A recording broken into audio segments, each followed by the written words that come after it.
of the Son of Man, stories of a Savior, holiness with human hands, treasure for the treasure. No ear had heard, nor eye had seen, the image of the Father, until heaven came to live with me, rescue like no other. But you are worthy, yes, you are worthy of your name. You are worthy, yes, you are worthy of your name, oh Jesus.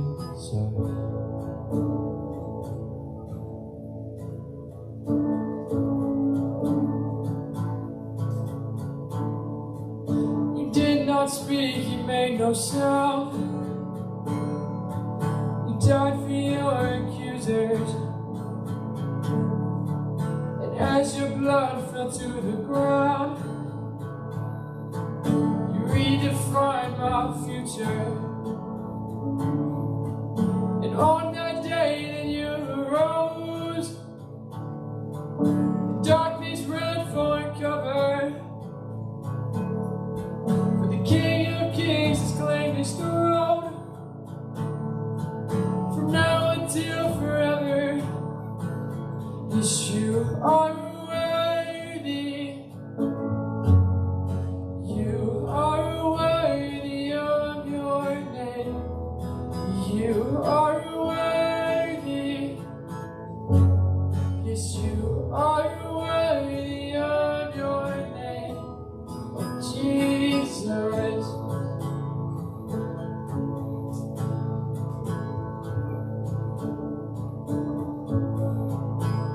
You're my author, my maker, my ransom, my savior, my refuge, my hiding place. You're my helper, my healer, my blesser, redeemer, my answer, my saving grace. You're my hope in the shadows, my strength in the battle, my anchor for all my days. And you stand by my side, and you stood in my place. Oh Jesus, no other name. Only Jesus, no other name. Lord, I need you. Oh, I need you. Every hour I need you. My one defense, my righteousness. Oh God, how I need you. You're my one defense, my righteousness. Oh God, how I need you. Dear Father, I pray over everyone in this room that they just know how awesome you are. I know that they're walking the path that you have in place for them. I know that whatever you have to offer is so much greater than anything the world has to offer. And I pray for your healing hand for anyone that needs it, Father, and I pray that we can all grow in you today and take something out of the sermon and the message today, Father. I pray for community and peace among people's hearts, so that we can go out and let the world know of your awesome, awesome story, how it can change theirs and everyone else's lives. And I just thank you for the opportunity to do that day in, day out. Amen.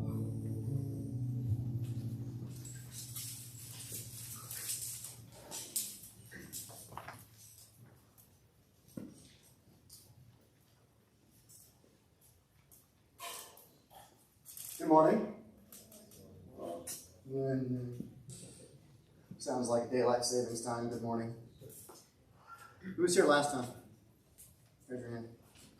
Okay, so keep your hand raised if you did any of the game plan. So I gave you some action steps last time. It was all about, taking your own initiative in your own study, your own discipleship. Anybody? Bueller? One guy. Thank you. Okay, keep it up. The rest of you guys, hopefully what I say today will give you some extra motivation, push you in that direction. I think that's really important. So I have titled this talk today, Live Not by Lies.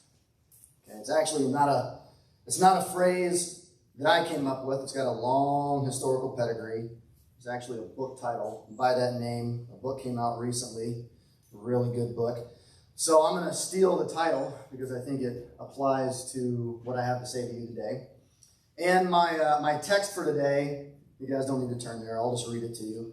It's a Bible verse that I actually brought up briefly last time. And so I want to bring it up again because, what I said last time and this time is going to connect. So Colossians 2, verse 8. Maybe it's familiar to you. I don't know. So Colossians 2, verse 8. See to it that no one takes you captive through hollow and deceptive philosophy, which depends on the human tradition and the elemental spiritual forces of this world rather than on Christ. So I'm going to come back to that a couple times throughout. What I'm going to do today is I'm actually going to tell you guys my life story. I'm going to share how I came to know the Lord. I'm going to, bring some lessons out of that. And then about halfway through, we're gonna do a little more role play.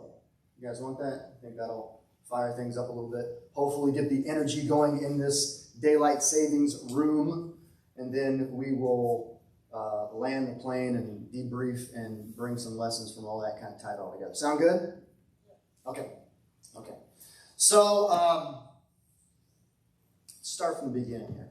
I grew up in, I wouldn't say it's a Christian home. I would put it as, I grew up in a religious home. And there is a difference. I did go to church pretty consistently when I was really young. My mom took me and my sister to church almost every week.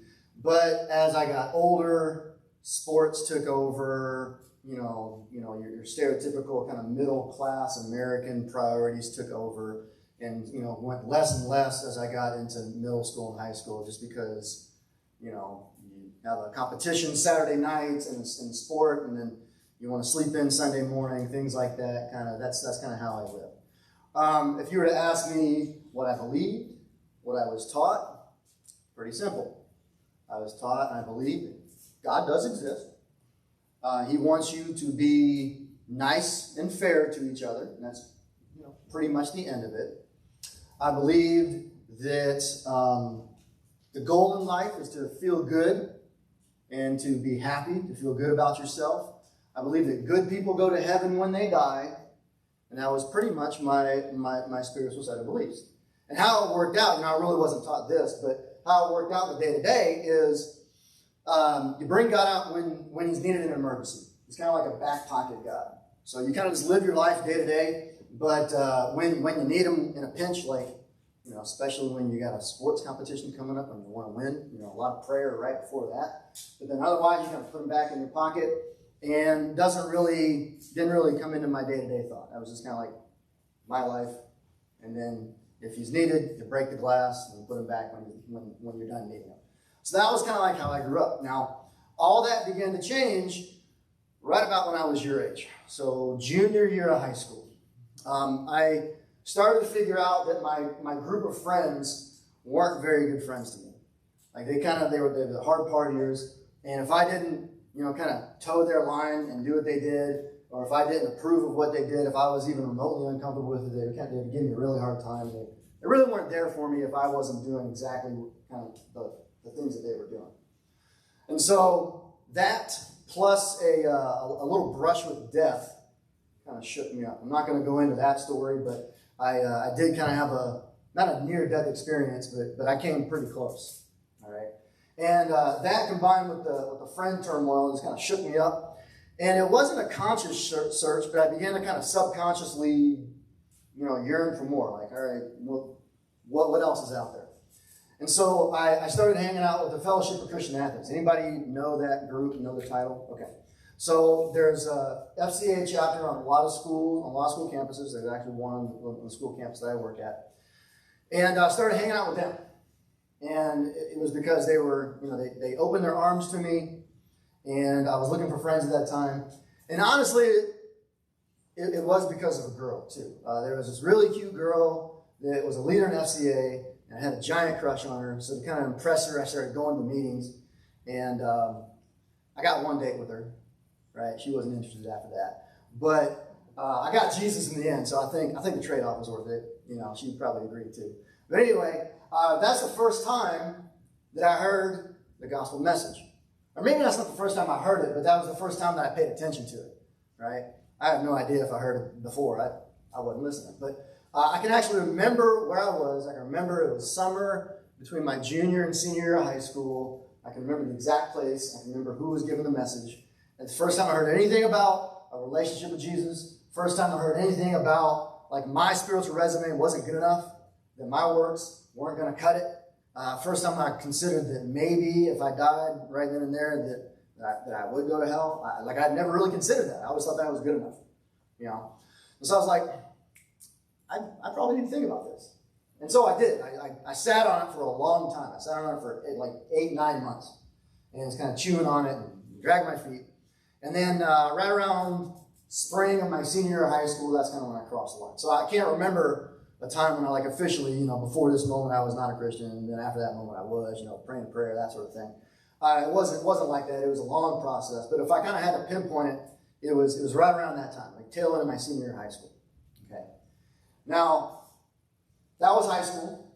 And then I get to college, my freshman year of college, brand new believer, really green, wet behind the ears. You had to show me where the book of John was.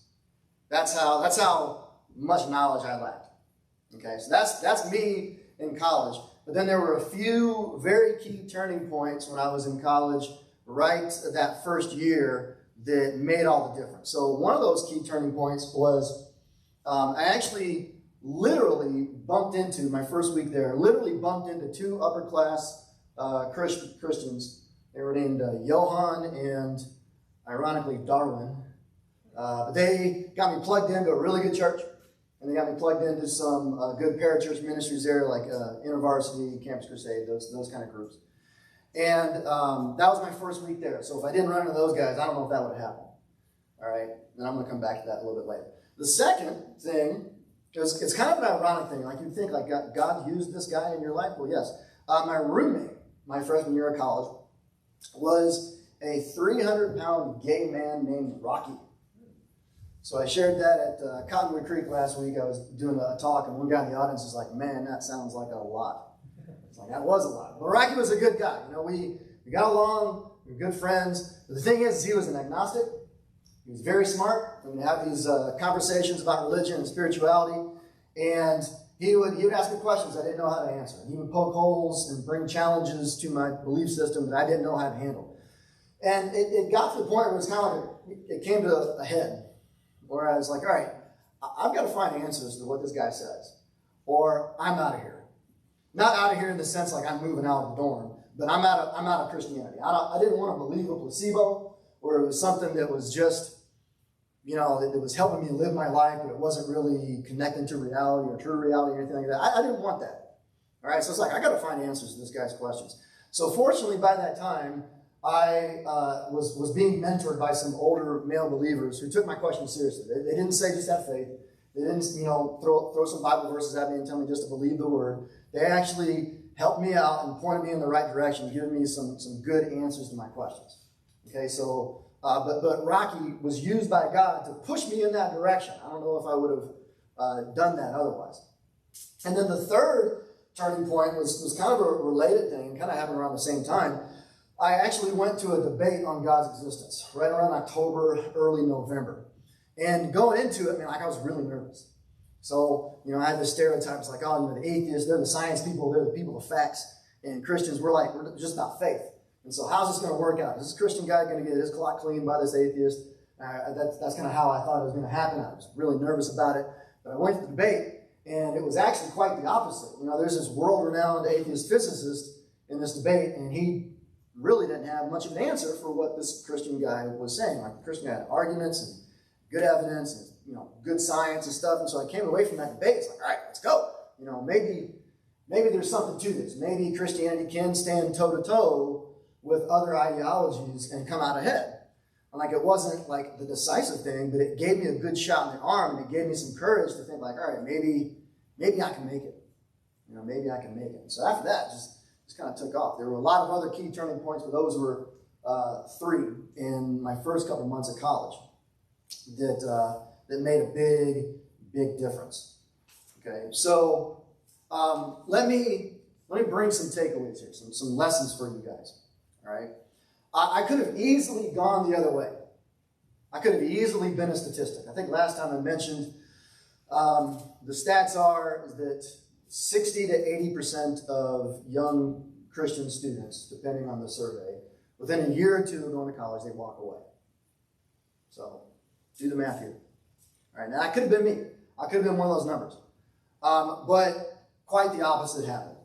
My faith was resilient. So that's the key word, resilience. So the key question is how? How did I survive the madness of crowds that I talked about last time? How did I survive that social pressure that I talked about last time? It's kind of like tacitly in the air. It's like everywhere you go, this is what the smart people think, and Christian, you're the opposite of that. So, how did I survive that kind of pressure? Okay, there's a couple of things, all right, and they're all connected to some of the themes that I touched upon in my last message last time I was here. Number one is I had really good community. Okay, I had roots in a biblical community, and that is vastly important for you guys when you go off on your own.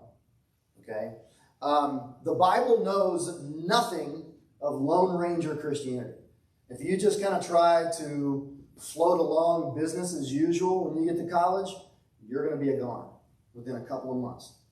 All right, so you need, well, let me put it this way. I was around non-believers, okay, all the time. And that's good. That's standard. Nothing wrong with that. In fact, to influence the world, you got to be in the world, right? Can I get a nod that you guys are there? Man, this is like talking to a painting. I'm not telling you. So that's gonna be your life. But you need to have roots in a good biblical community. And I don't just mean hanging out with a few Christian buddies at a coffee shop. I mean putting down roots in a church. A church that takes the Bible seriously, it's got a high view of the Bible, and a church that has a lot of gray hairs in it. Okay, because you're going to need older mentors. And don't expect them to come to you. You take the initiative and go to them. And I'm also not just talking about attending on a Sunday, but really digging in, going to a Bible study consistently, serving in the church, doing that when you don't feel like it, when it's not convenient. So getting your butt up every Sunday morning and going to the Bible study when you would rather watch Netflix or play video games with your buddies in the dorm, putting your discipleship ahead of convenience. You're going to need to do that in the community because that's going to be your life raft. I was on the wrestling team when I was in college, and the wrestling team was full of really hard partiers that wanted nothing to do with religion and Christianity, and so they mocked me pretty mercilessly about my commitment.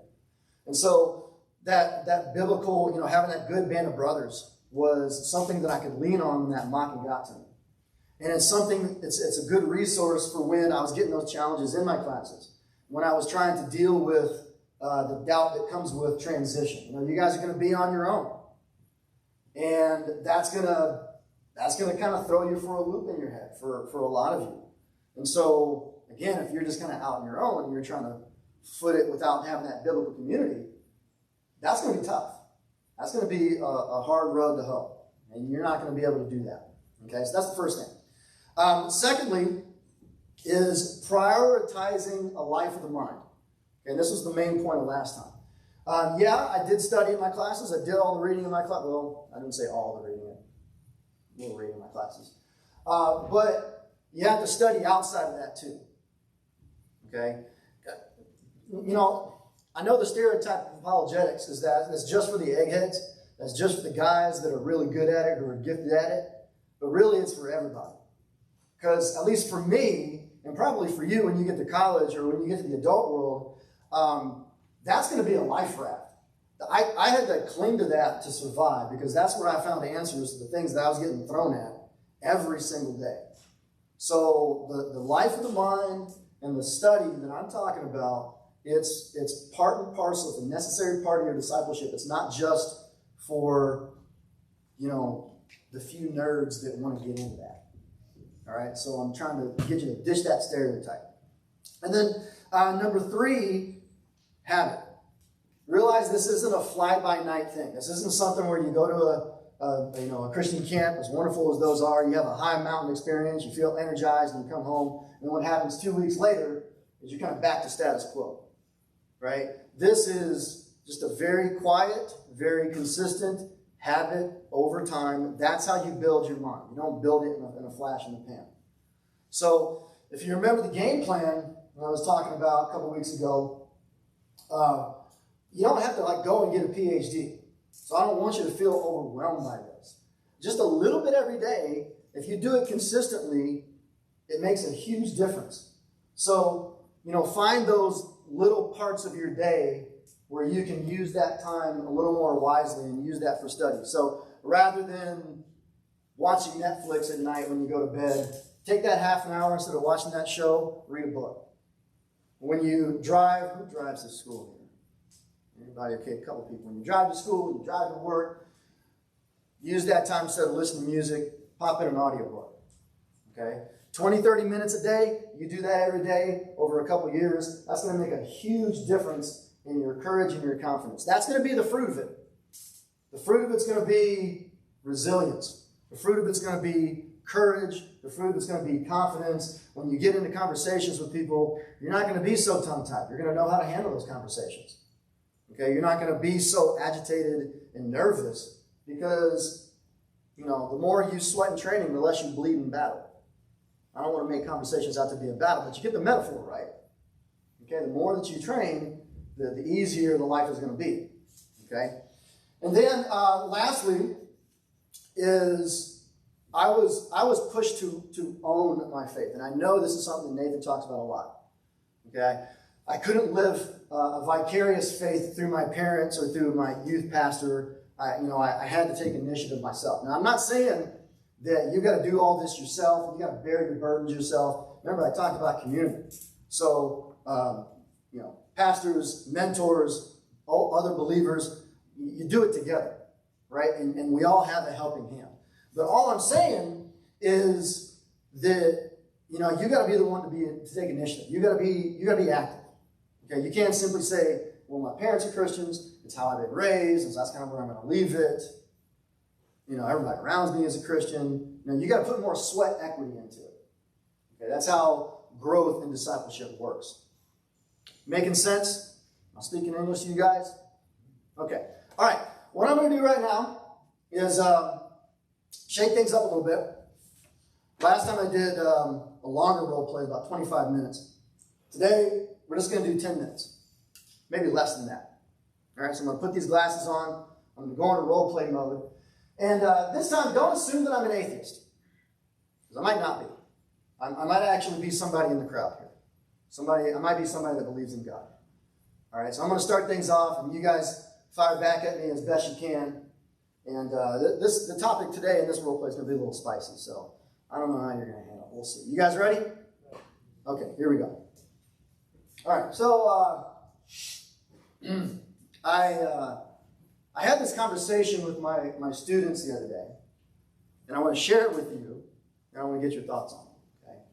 The whole subject of preferred pronouns came up. You guys know what I'm talking about when I say preferred pronouns? Okay. And there were some fundamentalist Christians in my class that had a problem with that. They're like, I don't know if I want to use somebody's preferred pronouns in conversation and addressing them. And what I said to them was, look, this is just a basic matter of respect. Doesn't harm you at all. Just pronouns, no skin off your back. But it affirms the other person's identity. It affirms who they are, and it celebrates their dignity. And that is something that you guys get every day, cisgender people. But this is something that they don't get a whole lot.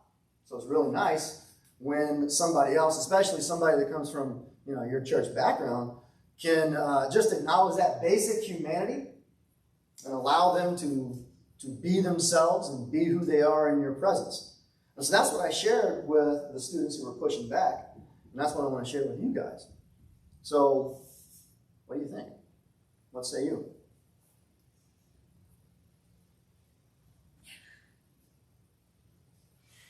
Tell you what, cat's got your tongue. Turn to a partner. Go ahead and make eye contact with somebody right now, but not in an awkward way. So that you know you got a partner. I want to get you guys talking. And just brainstorm a response. So you're having this conversation. I'll come out of character for a little bit. You're having this conversation in the class. Teacher brings this up. It's just a matter of basic respect. What do you say? What do you think? Take about 60 seconds to share with somebody, and then I want you guys to tell me what you think. I'm not really sure.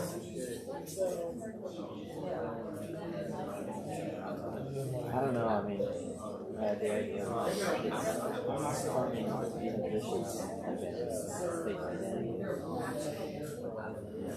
it's sort of I don't know how you get them.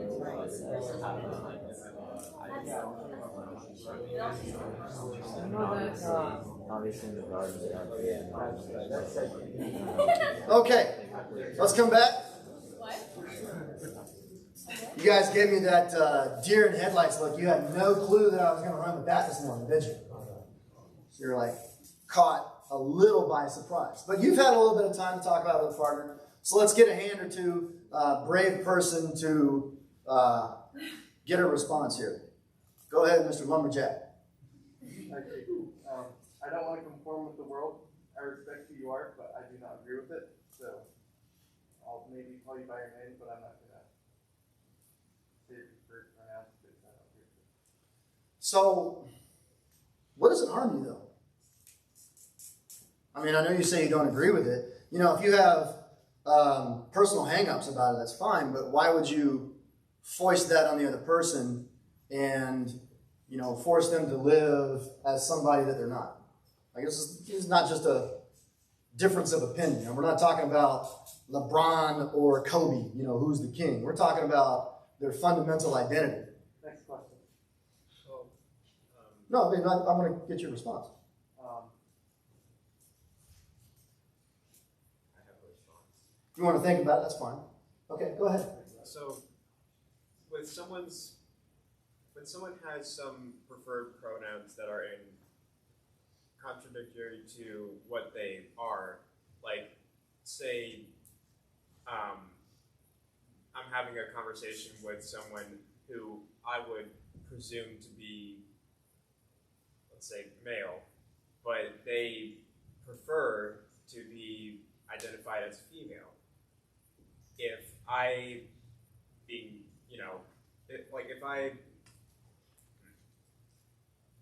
if I presume them to be male when they prefer to be identified as female, then, I mean, doesn't that kind of, say who they,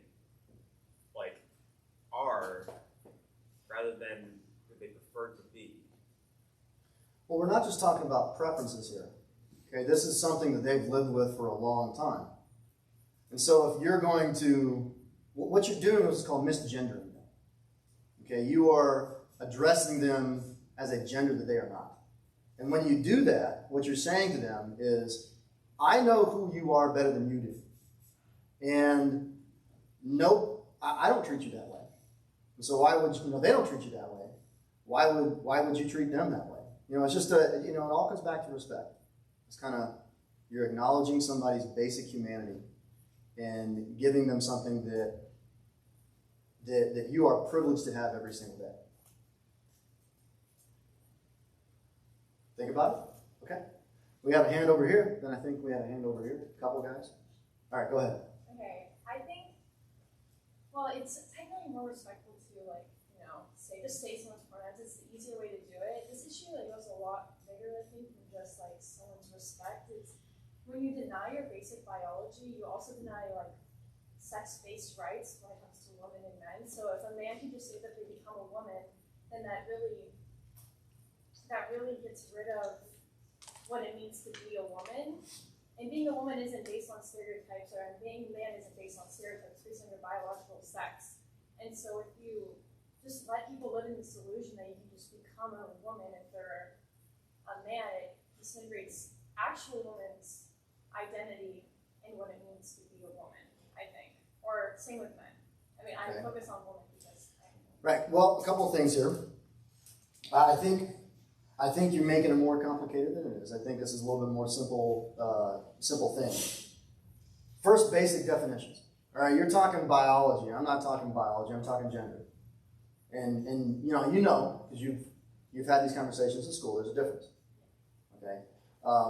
Gender identity is separate from plumbing, so I'm not really concerned with that. I'm just concerned with acknowledging someone's basic humanity, right to be who they are, to be free to be themselves.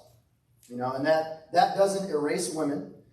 You can still use a women's bathroom. You can still play in a women's team in sports. That affects you not at all.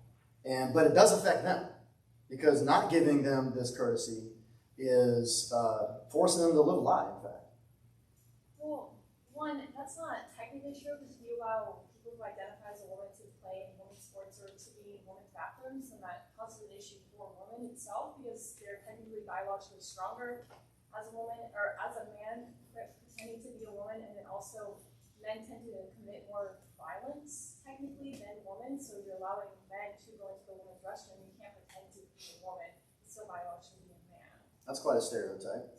But it's statistically true. You can look on FBI crime statistics, and men commit more violence than women. So it does affect more than just their personal gender identity. It has a bigger effect on people than just someone's basic human Gentlemen, rights. how you feel that she's describing you in that way? It's just true, though. I mean, look, okay, two things. So, number one, again, simpler than you're making it out to be. Okay, even if you're a transgender person, women compete with other women. Men compete with other men. If you're identifying, all those who identify as women, they get to compete together. It's real simple. Those who are women gender compete in the women's division. Nothing too complicated about that. In terms of, I forget everything else you said. I just had a brain fart. Anyway, that was the main point that I wanted to say. Oh yeah, here's the second point. A lot of what you say is, my response is that's really easy for you to say. As a person with cisgender privilege, it's really easy for you. I mean, you guys chuckle at that, but it's easy for you to dismiss their lived reality and just something, they're just asking for something very basic. Just an acknowledgement of their identity, which is something that you get every single day and you're taking for granted. Okay? I'll give you the last word. I'm sorry. Go Because ahead.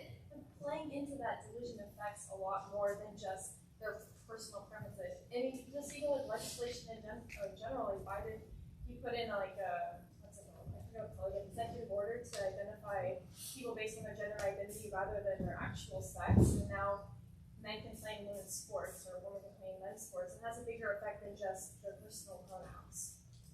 The whole issue itself. Right, I'll give you the last word on that. Let's go over here. We got about 2-3 more minutes, and then we're gonna do something else. Go ahead.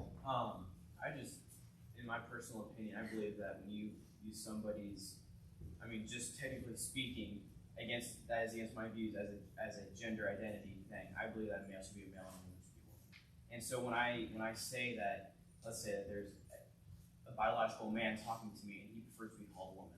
Let's say I refer to him as a woman, I am essentially, at least in my opinion, showing a form of support for what he's doing and what his decision is, and I don't support that. So it's kind of going against what I support as an empire. That'd be nice if you did support it.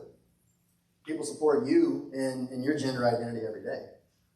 Again, I think you guys are taking for granted something that you get every day, and therefore you just might not recognize the value of it. Look, I agree with you. Men are men. Women are women.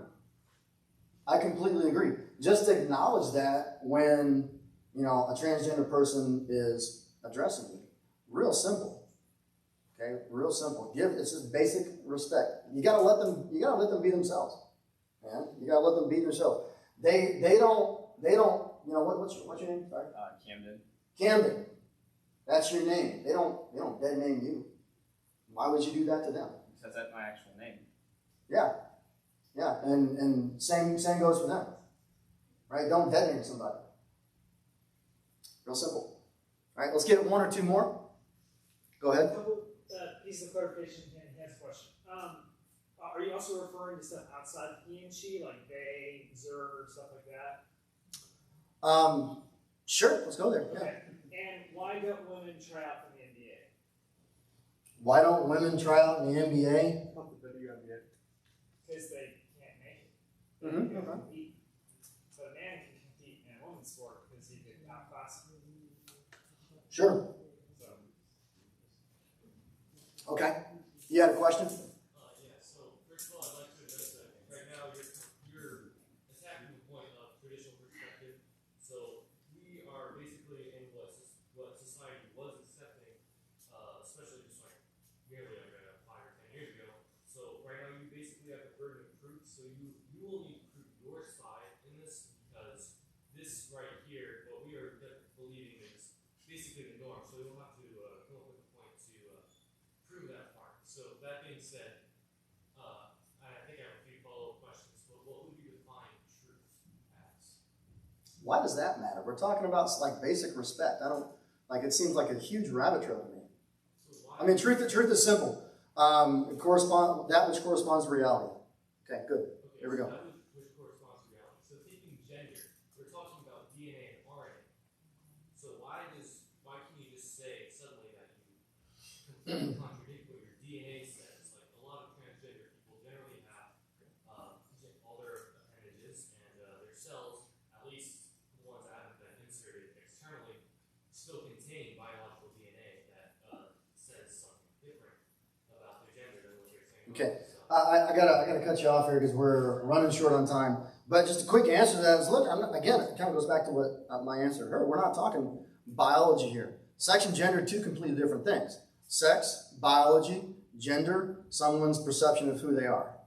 Okay, and it runs to very deep core matters of their identity. And this is why, this is one of the reasons, this pushback that I'm getting from you guys, which I really don't get the resistance because it doesn't really harm you at all to use someone's preferred pronouns.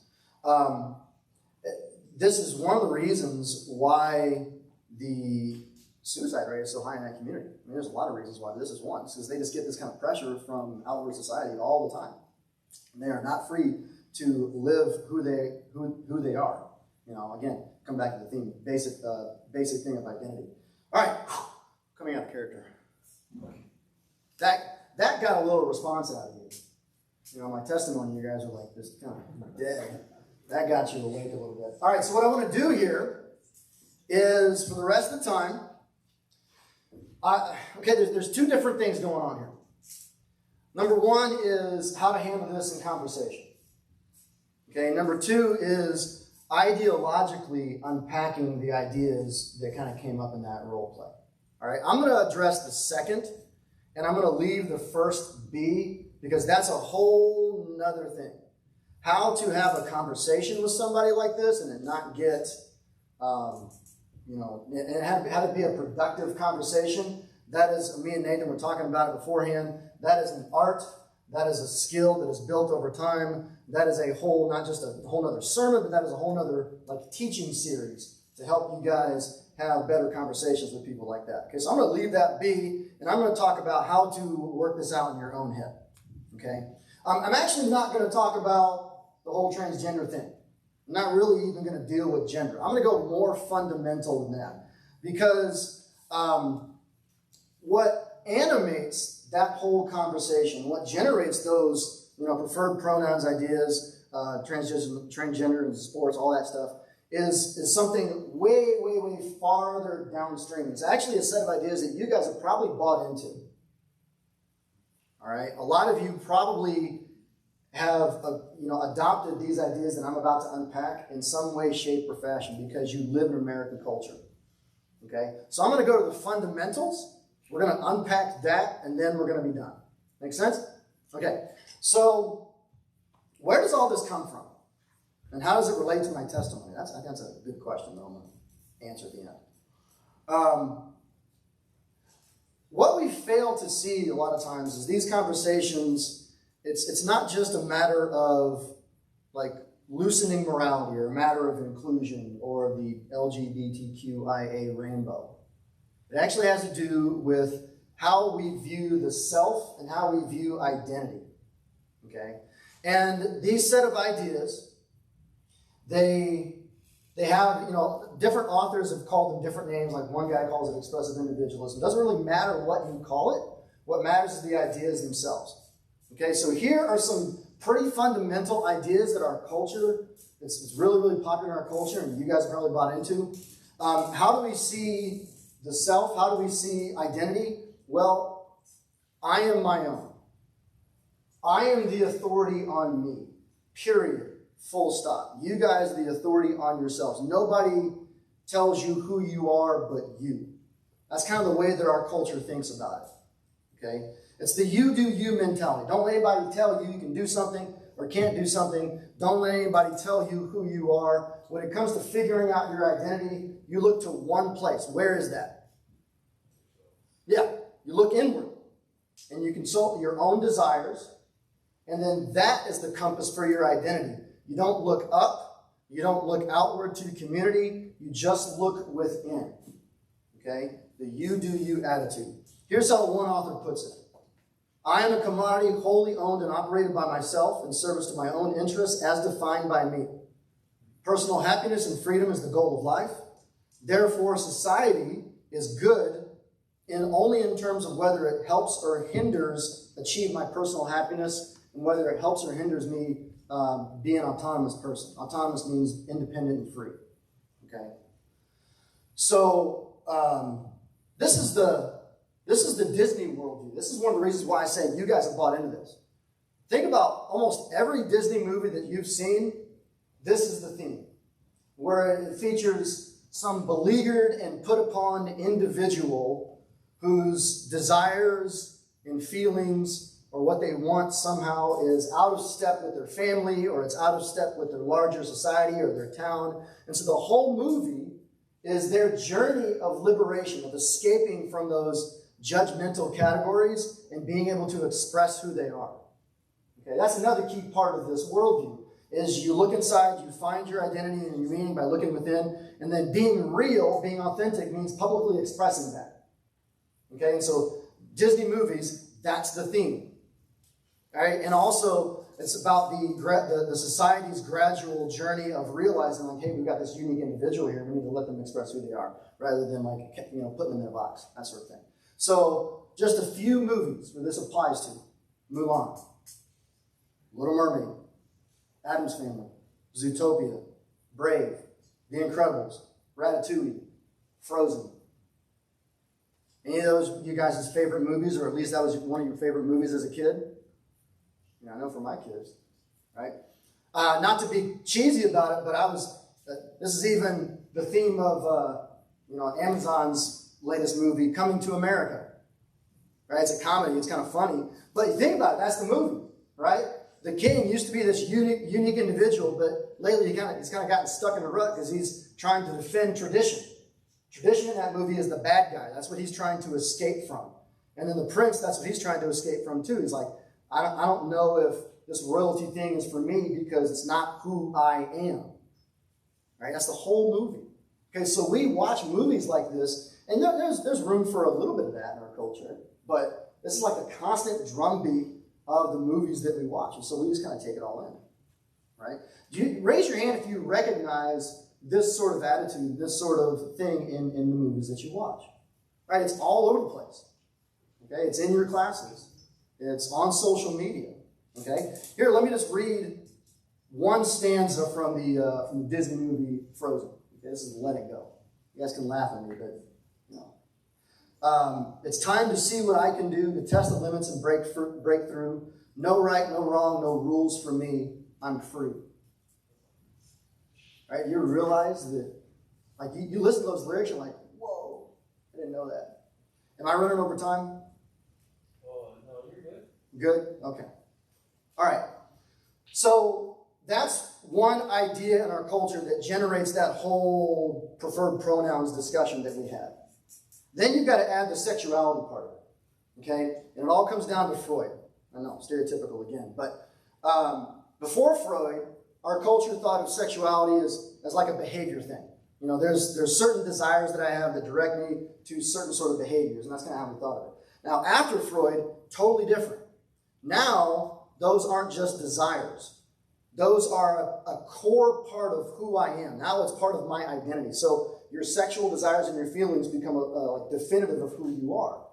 And so the upshot is that that's my identity, and I need to be free to express my identity in public rather than, having society's categories kind of put me in a box, right?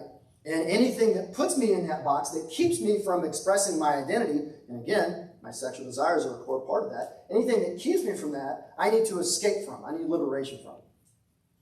That's our culture, okay? That's what generates that whole discussion. It's really not about bathrooms and sports and stuff like that. That is way downstream from all this other stuff. Okay, so in the time that I have left, just a few minutes, what I'm going to do is I'm going to give a short evaluation of it, and then I'm going to connect it to my testimony. Okay? Sound good? You guys still with me? Hang in there. All right, hang in there. So where does this go wrong? Where does it go weird? Okay, a couple of things. Number one, it gives a false view of human nature. We're not really good. We're not really designed to create meaning ourselves. We're not like Prometheus. We can't just, by declaration, create an identity and create meaning and then foist that onto reality. We're really small creatures. We're not big enough for that. Okay, so it gives a wrong view of human nature. Number two, some limits are good. Okay, in this expressive individualism, it's all about getting away from limits. But you think about it, you have to live within limits, and that is a good thing. Okay, think about my body. Think about your body. Think about, my maleness is a gift from God. And it's something that I'm to accept and honor and cherish and steward and take care of my body, not seek to escape from it because my mental perception is not in line with that. Okay? Your limits, at least some limits, are good. But expressive individualism is all about getting away from limits. Okay? Number three, I know this is kind of going long, guys. Hang in there. Ask some questions. Okay? Why? You ever think about this? Why is looking inside the right place to find your identity? Why is that? And why is being real and authentic mean expressing whatever you find inside? Why? I don't know.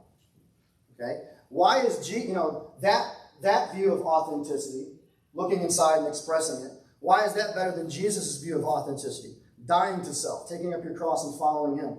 You want to live? You want to save yourself? Lose yourself. Why is the modern view of authenticity better than Jesus's? Learn to ask those questions. Okay?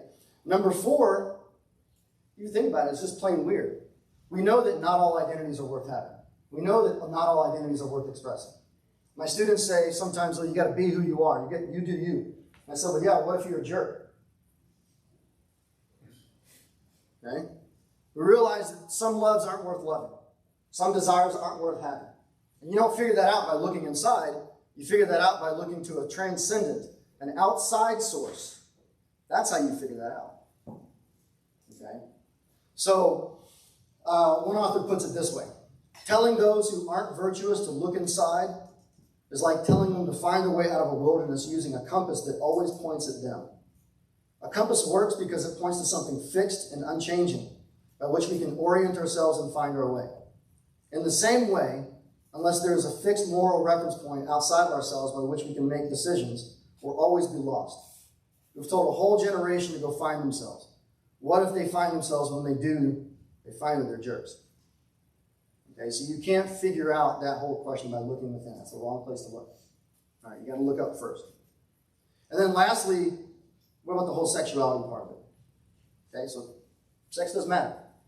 right? It's really important. It's the only act capable of creating new human life. Sacred. All right? So it's not nothing. It's not just a bodily function. But it's also not your identity. Your sexual desires are not your identity. This is what's called a category mistake. It's like asking, what does the color blue weigh? Or it's like trying to weigh a chicken with a yardstick. It's using the wrong category to talk about something. Okay? And talking of your sexual desires as if they were a core part of your identity is the wrong way to talk about it. It's a category mistake. Okay? It's important. It's not. See, our culture is kind of weird. Our culture wants to have it both ways. Our culture wants to insist that sexuality is just a bodily function. But then on the other hand, it wants to insist that it's a core part of your identity. It tries to have it both ways. And that's it can't square that circle. Right? So it's a sacred act. It's an act. It's not your identity. And this is true of everybody. It's not just true of LGBTs. All right? Like I got wayward desires every day. That's not who I am. Okay? Sam Albury said, where's my notes? There we go. He said, desires for things that God has forbidden are a reflection of how sin has distorted me, not how God has made me. So don't buy into the lie that sexual desire is a core part of your identity or anyone's identity, because it's just not. Category mistake. Okay, so that's the few ways this ideology goes wrong. Now, what does this have to do with my testimony? Remember the verse that I talked about at the beginning, Colossians 2:8. See to it that no one takes you captive through hollow and deceptive philosophy. Live not by lies. Okay? That whole role play, that was a hollow and deceptive philosophy. The verse doesn't say to avoid philosophy wholesale, to avoid philosophy per se. Philosophy is just thinking hard about things that matter. All right, that's it. So, can you do that as part of your discipleship? Yes, you should. It's a necessary part of your discipleship. Okay, if you don't do this journey of discovery that I keep bringing up and keep talking about, you're going to be taken in by those lies, because those lies are very intimidating. That role play for you guys kind of caught some of you a little up, right? So do the study, the game plan that I'm talking about, a little bit every day. Do your reading so that you see that hollow deceptive philosophy for what it is, and you can see it coming, and you're not taken in by it. Okay, you guys are getting ready to be out on your own, so you got to take ownership of this stuff. That's just one. There's a lot of different ways that this manifests. Okay, you want to be resilient. You want to be able to resist those lies that our culture throws at us every single day. You have to put the sweat equity into it. You can't let Nathan do the thinking for you. You can't let your mom and dad do the thinking for you. It's got to be you. Make sense? The fruit of that will be resilience, and the fruit of that will be courage, and the fruit of that will be you're not going to be intimidated in these conversations. You're going to be calm. You're not going to be, it's not going to get your heart racing, because you'll see it coming. You'll know. That takes work. Make sense? Okay. I know I talked a long time. Thank you for being a wonderful audience. All that I ask is that you guys, as you go from today, just think about it and put this in action. Don't be the kind of person that just kind of hears this and then leaves and does nothing about it. Okay? All right. Thank you very much.